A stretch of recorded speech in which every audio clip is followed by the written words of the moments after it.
Okay. So whenever you want to start, like whenever you want to run the machine, once you reach to full speed no load, you have to watch this ready for excitation LED. Okay. So whenever you reach at the rated RPM, you will get this LED glowing. So once this LED is glowing, you can directly press this button, excitation on. But before putting excitation on, you have to make sure that your generator breaker is inside the chamber. You should not excite it and then put the breaker inside. First put the breaker inside, then turn on the excitation. Now excitation is on, you can directly check in the analog meter. That is around 11.5 kV over here, both here. And you can see the voltage and current of the exciter field and winding. Okay. Now you can come over here. If you want to synchronize the machine, before synchronizing the machine, check the voltage value over here in the relay. You can find 11.50 kV. Right. After this, yeah, 11.50. Okay. Now, and the frequency you can also identify over here. Yeah.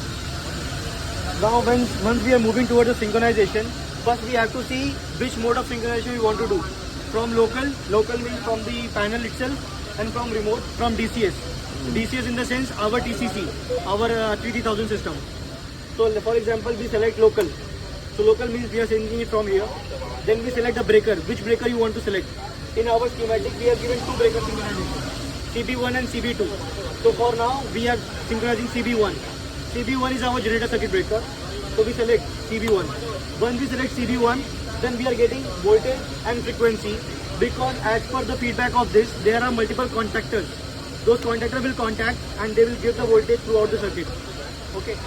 Now, which mode of operation you want to do? Manual, auto, or dead bus? Dead bus means what? Your bus is dead and you want to synchronize your machine with the bus, right?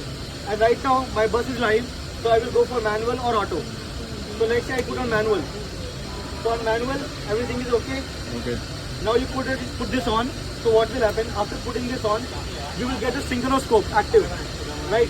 Your synchronoscope is active, but you won't get auto sync relay. Once you put this on auto, at the time this will act. Right now you can see the frequency is higher of the grid, and hour is lower. That's why it's going in reverse direction, right? So we need to increase the frequency. We give the pulse from here, and it will take some time to reflect in the governor. It takes some milliseconds. Then only it responds. The response is a little bit late, like that. So now I put it on auto. Now auto on.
This frequency is too high.